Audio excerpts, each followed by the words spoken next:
63-year-old Alois works hard as a cleaner to support her grandchildren despite her disability. But her world turns upside down when a social worker arrives at her doorstep one evening.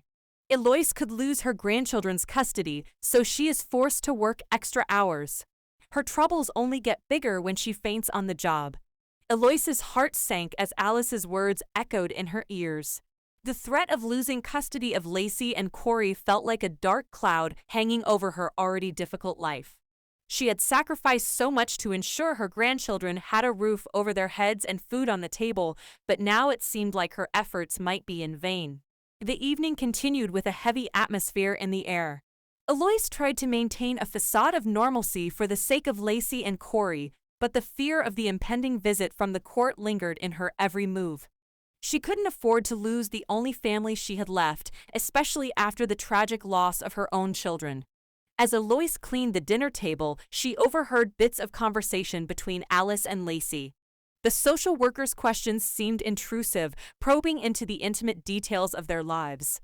Alois felt a growing sense of dread, realizing that her secrets, the struggles hidden behind closed doors, were now exposed to the judgmental eyes of the state. The night pressed on, and Alois found herself unable to sleep. The shadows in her small, dimly lit apartment seemed to dance ominously, reflecting the uncertainty that had invaded her once peaceful life.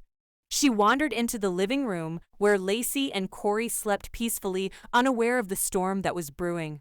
Alois stared at their innocent faces, her heart heavy with the weight of responsibility. She had always believed that she could provide a better life for them, but circumstances beyond her control had turned her world into a bleak reality. The thought of them being taken away haunted her every waking moment. Days turned into nights, and Alois toiled away at her cleaning job, her tired body barely able to keep up with the demands of her responsibilities. The fear of losing custody forced her to push herself beyond her limits, working extra hours despite her disability. Every sweep of the broom, every scrub of the floor, felt like a desperate attempt to cling to the remnants of her shattered life. One evening, as Alois mopped the supermarket floor, exhaustion overcame her. The world around her blurred, and she collapsed unconscious. Her frail body, worn out by years of hard work and heartache, had reached its breaking point. The revelation of her collapse reached the social workers, who saw it as another sign of her inability to care for her grandchildren. When Alois regained consciousness, she found herself in a hospital bed, disoriented and weak. The hospital staff informed her that the incident had been reported to the authorities, intensifying the scrutiny on her ability to provide a stable home for Lacey and Corey. Alois felt a surge of panic, realizing that the odds were now stacked even higher against her. Weeks passed, and Alois's health deteriorated further. The threat of losing custody loomed over her like a relentless storm, refusing to dissipate. The court hearings approached, each passing day amplifying Alois's anxiety. She continued to work tirelessly, her body and spirit broken, all for the sake of keeping her family together. The day of the court hearing arrived, and Alois, with a heavy heart, entered the courtroom. The cold, sterile environment seemed to reflect the harsh reality of her situation. The judge, a stern figure with an indifferent expression, listened as Alice presented her case against Alois. Alois's eyes welled with tears as she fought to defend herself. She pleaded for a chance to prove that she could provide a loving home for Lacey and Corey. However, the evidence seemed stacked against her, a frail grandmother struggling against the system that deemed her unfit.